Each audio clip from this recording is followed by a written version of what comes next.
Timothy, and this is XPR Garage. And today I'm working on a 1971 Challenger RT.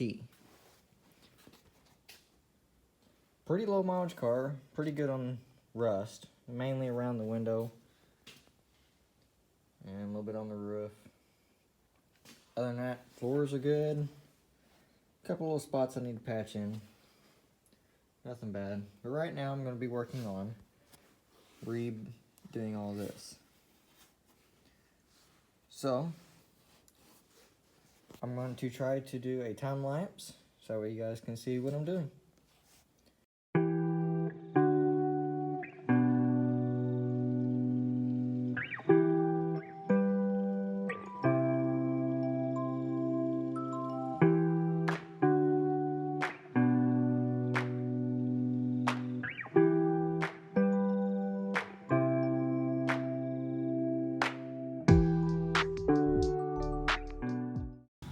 Alright, so I got this piece pretty well cut,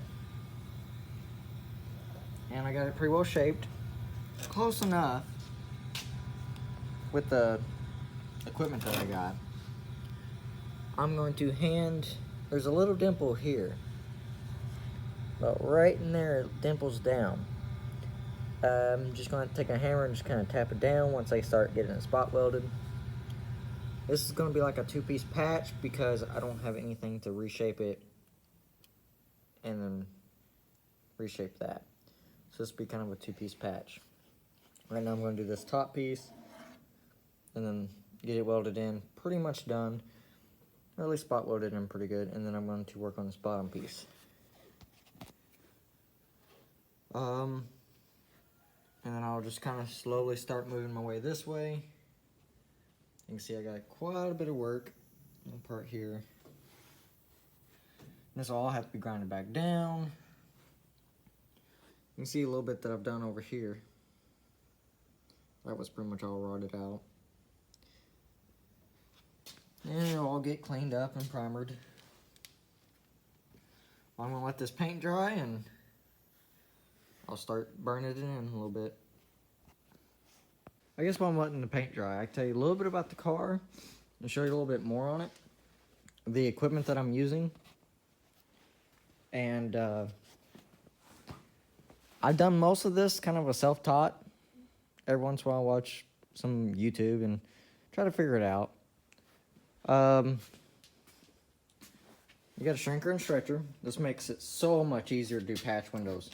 I've done it in a way without this, and that was a waste of welding wire, a lot of materials. These were well worth it. They're just cheap Harbor Freight. They work really good. Have this. It's a bender. Put the C-clamps on it, another little cheap Harbor Freight. It works great for what I do.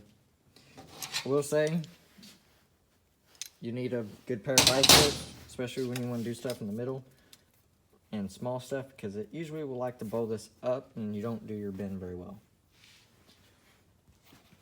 Of course, a little anvil. That's kind of, it helps you doing some unique shapes and stuff. So a little bit about the car. Hopefully my mind don't go blank here. This is actually a 1971 Challenger RT. It has a 383 automatic on the floor,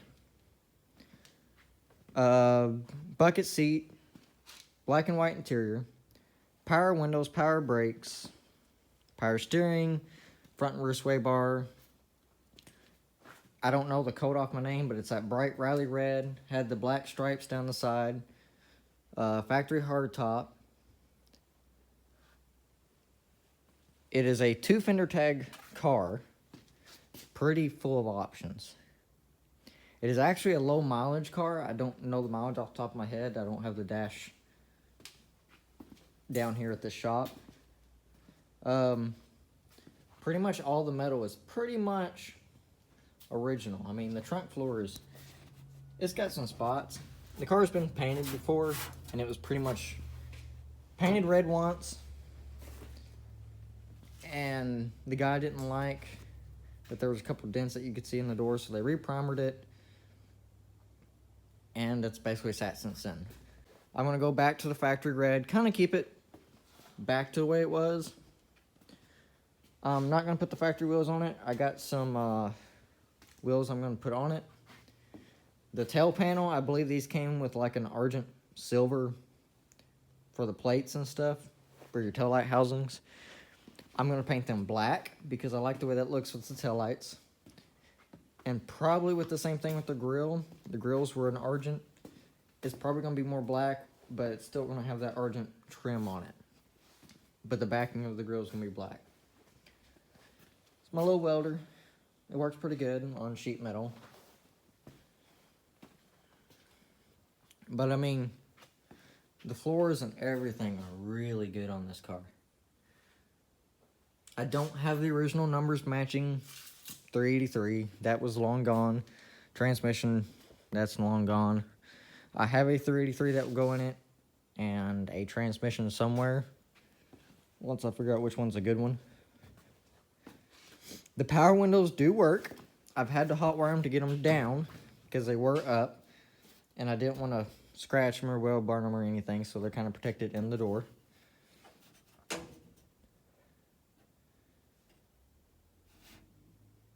But it's a pretty well straight car. A little bit of patching needs to be done up here in jerk rail. I'm going to finish wire wheeling all this out because I want to find out what's underneath it and make sure it's all good. I probably won't take the car down to bare metal. I will probably block sand this primer at some point and get ready to paint it back to a red, probably the factory red, or something really close to it. Right now the car's just kind of gutted, and I'm just going to finish getting the metal work of the car done, and the car is going to go in storage for a while until I get parts built up, so that way I can start piecing it together, mainly fixing the motor and having it completely gone through, and going brake parts, stuff like that. But I want to get all this metal work done because that's gone, so I have to redo all of this over here.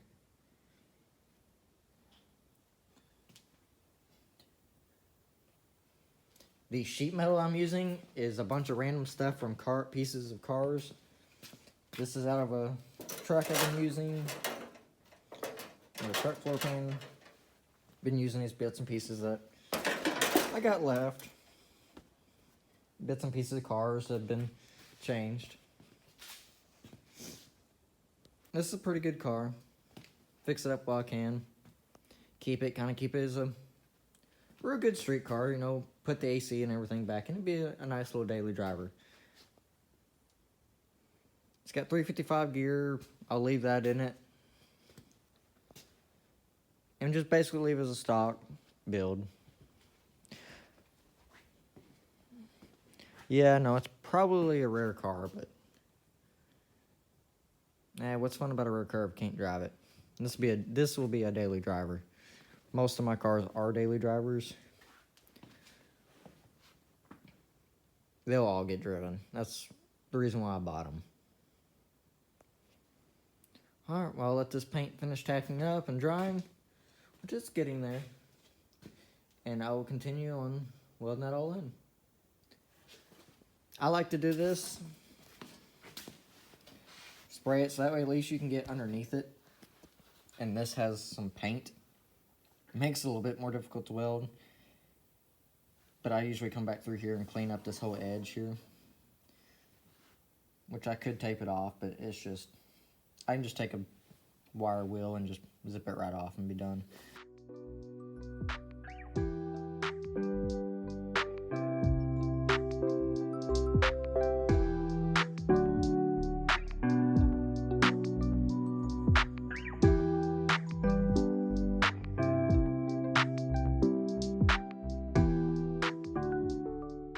Alright, so during the first part of that, I did realize I kind of should have done this a different way. Instead of making this a 2-piece patch, which I know I couldn't have done. I don't know what I was thinking. This is going to be about... still be a 2-piece patch. So what I'm doing is I should have made this piece the entire floor for this. So instead of me cutting a little tiny piece, I'm probably just going to do real carefully and fill that in with weld. It looks like a terrible gap on camera, but it's honestly, I just got to build from this piece, and it's a little bit more structural anyways. And I can shape it with the grinding the weld down and reshape it. I'll do a little patch piece over here, probably. This, mainly when it's welded down here for me. I made this a little bit too thick, so I was planning on overlapping it. I won't be able to do that. I think an easier way would be, is I ground this down, so this is all level here. So that's flush. And this part's pretty much flush, but there'll be a weld going here, and that will fix that. And I'll grind all this down flush, so that way it's even here. Let me get on this side. That way it'll be even there. So that would all get grounded down and cut down. And I'll go up in here and I'll fine tune the edge with a weld and then grind it down and reshape it, and you'll never know it was there. But I think that's going to be all for today. I might stop for a little bit, let the phone charge, because that's what I'm recording off of. So yeah, a little stopping point. Alright, so I'm back. We're going to continue on this and get this done.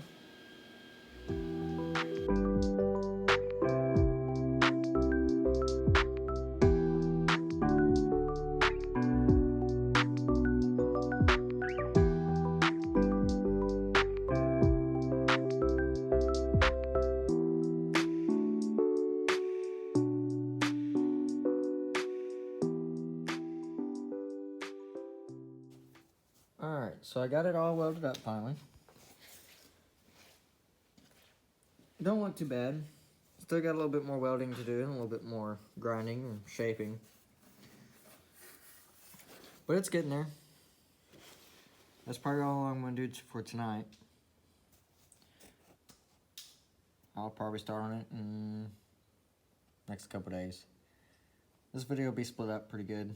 Hopefully I can get the whole window and everything in at least one video. Alright. It's been a couple days, but I'm back. I'm gonna work on this a little bit. Been thinking about how I want to do this piece. I'm gonna try to make this whole piece here one piece with the ridge and everything. I'm gonna attempt it anyways. If this had more of a curve here, not too bad. If it had more of a curve there, it'd probably be harder for me to do, and I'd do it as a 2-piece. But I'm gonna try it as 1 piece and go from there. So I'm gonna go ahead and get this cut out. Hopefully 1 piece, that way I can use this as a template. Since that's somewhat intact and I can kind of make it. I'm probably gonna go here because it's dented pretty good there. And honestly, it might be easier just for me to take that out. But I might cut it over. Yeah. I'll probably cut it right in there. Alright. Well, I'm going to get started on this.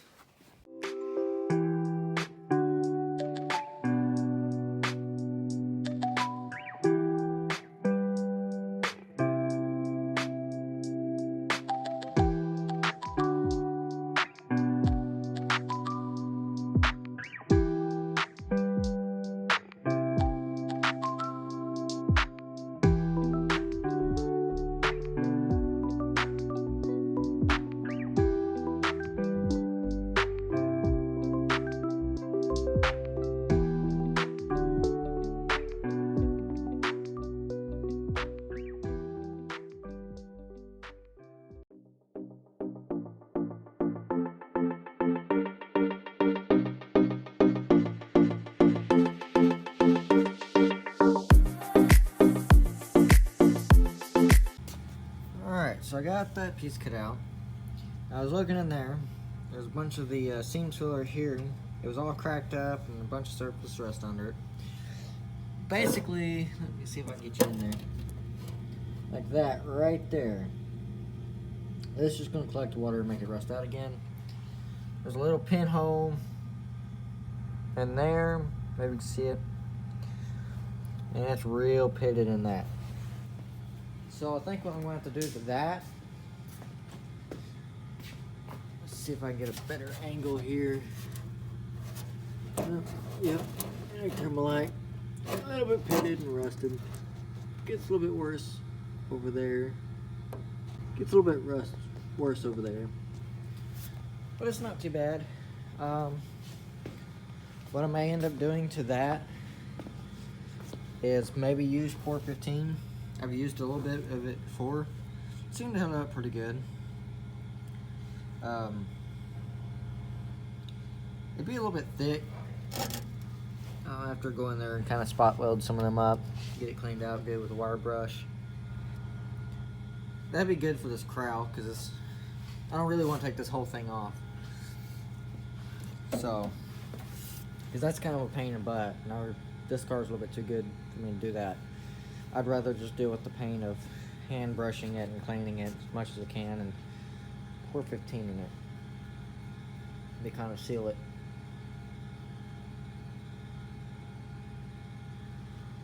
And I'll probably paint it a red, so that way when you look at it through the vents or something, you'll just see the red and not the black. That's all I got. And I have the Pore 15, so that way I know it'll be nice and sealed. Maybe I'd make these cars, or make this car not leak as bad as all the other ones usually are. Kind of a nice upgrade, I guess. Well, I'm gonna keep cleaning this up a little bit. Probably won't do the Pore 15 now. I'll probably do that, I don't know, later. I think about how I want to do this. Yeah, I'll probably do it later. Clean up as much as I can. I don't know. I have to figure it out. Because that Pore 15, the way I do it, it's kind of a process, and it'll take a little bit.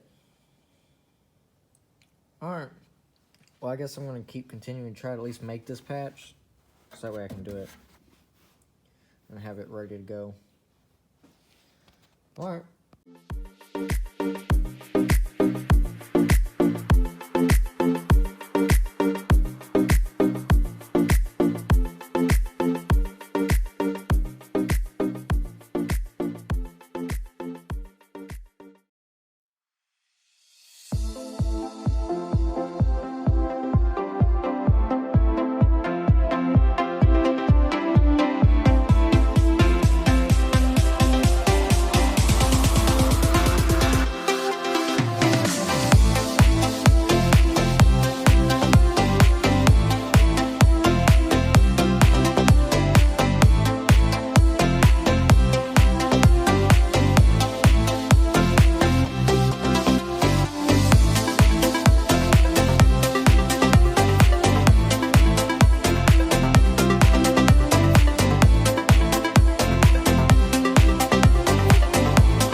So now my piece is pretty close to where it needs to be.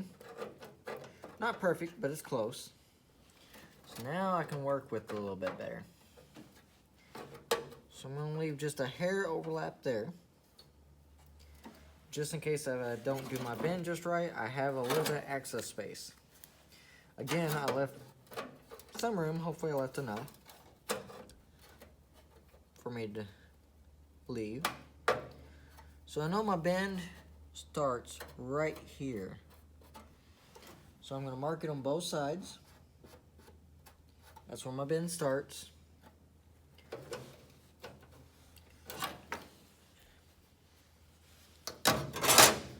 And this is not a sharp 90-degree bend. It is more of a curve. And that's probably pretty close, about 90, but it's a nice curve bend. This one here is a lot sharper bend. And the one nice thing about my metal brake, or bender, whatever you want to call it, well, it's cheap. It doesn't do very sharp bends, which is nice because there's not a lot of things on these cars that are exactly very, very super sharp. I mean, all the edges and bends are usually a little bit rounded. I mean, these are getting pretty sharp, which I can, but do a sharp edge, but it requires a little bit more of getting it clamped. So now that I have my marks, one other thing that I need to start doing is I need to mark the piece. So I'm going to put an arrow up. Sharpie's about over with. So that way I know this is the bottom. And I know it's pointed that way. That way I know which side of the bender to put my bend on and where to start my bend instead of bending. So I'll bend it right here on this side pretty much instead of bending it up here, because that makes it longer and you usually will not end up in the space if you make it too tight. Alright, so I'm over here at my bender. Make sure it's pretty well, not got a lot of debris on it. Get it cleaned off. So here's my bend mark right there. This piece needs to get butted pretty close to it. So undo my clamps. So my bottom arrow is pointed this way. I'll do a little bit more. Now you also have to remember here. So here's another thing. I need to move my marks on the opposite side.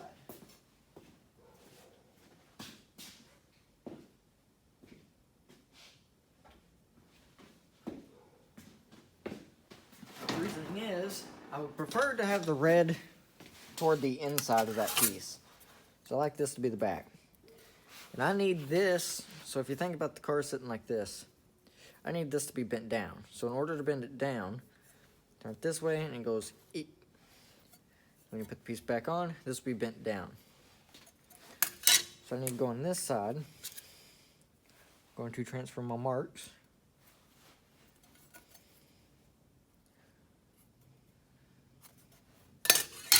Like that. And the arrow's pointing that way. So put this in. Put it right about on that line. There and there. Move this up, but I'm actually going to leave it back just a hair more than where you'd want it. Because that's going to give me a little bit more of a more rounded edge. Because when that piece comes up, so it's like this, and it folds. Well, if you have that brace here, and it folds up, it's going to keep it more back. Alright, so now I can take this piece and bend it. A clamp on there. The clamp does help hold this piece down because it's not quite strong enough. I still like to put a little bit of pressure on it. I'm going to go slow. Go slow. Just kind of easing it. I'm not trying to do a real sharp bend.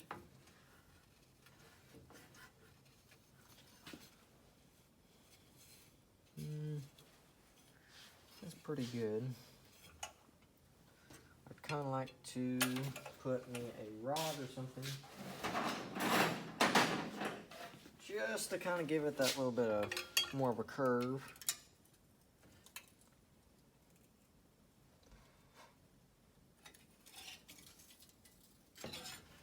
There we go.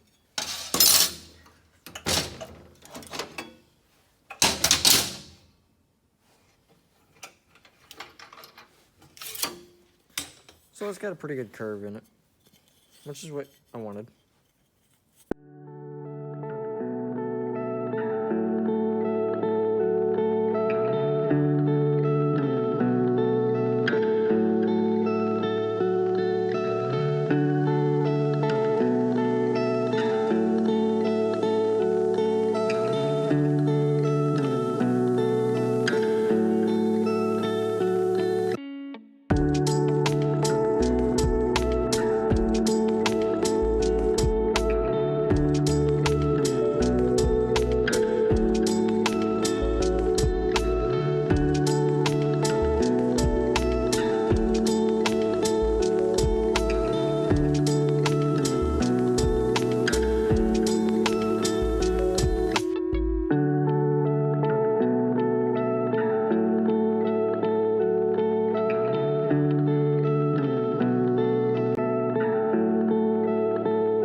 As you can tell, this piece is being a trial and error.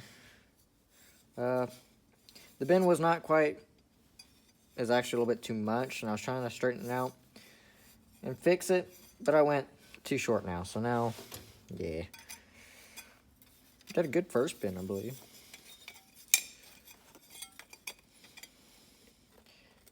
Yep, real good first bend. That one's like pretty much dead on. But the second one's way too high. So, I'm gonna try that again. And it's just a work in progress.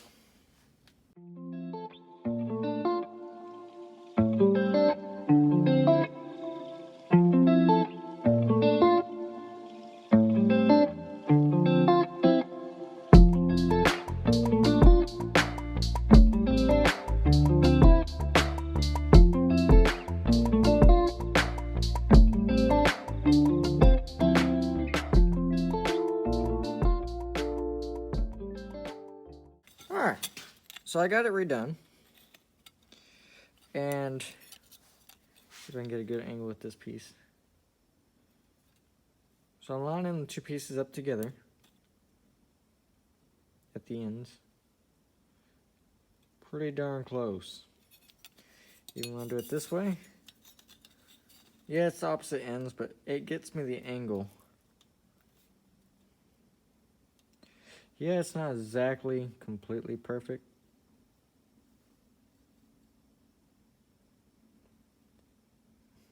But they're close enough.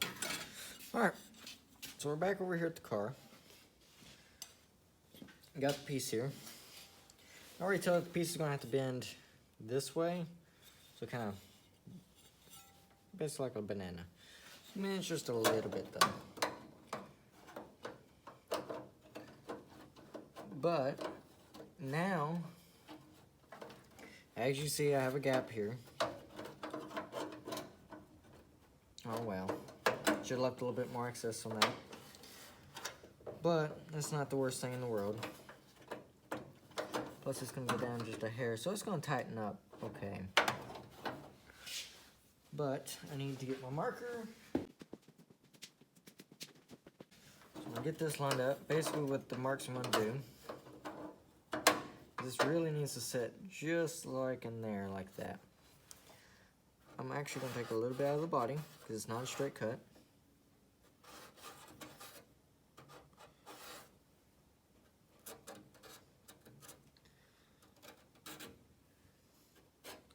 Go down, we're going to cut here. Well, we're not going to cut there. I'm probably just going to cut the piece for that spot. And it only needs that line. guard this part up here that I need to cut, and I'm going to cut that on this. First, trim this up a little bit. And that's basically me just fitting it and getting it all fitted in there.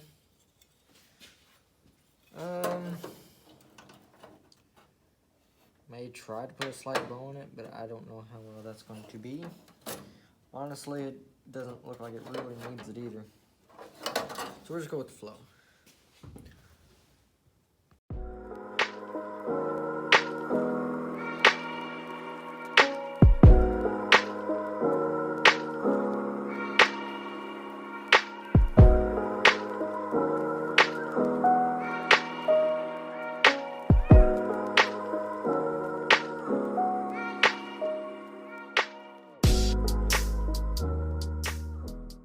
Alright, so I got that piece to fit really nice in there.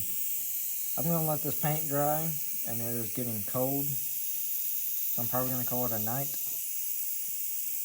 I'm going to try to get back on it tomorrow and finish it up a little bit more. Hopefully that patch will be done. Sprayed rust reformer. It'll convert some of the rust. I knocked most of it off. That should stop it, but I'm going to have to go back in here and do this some other time. So, that'll work for now, just kind of keep it from surface rusting, and the rest of it I can get to later.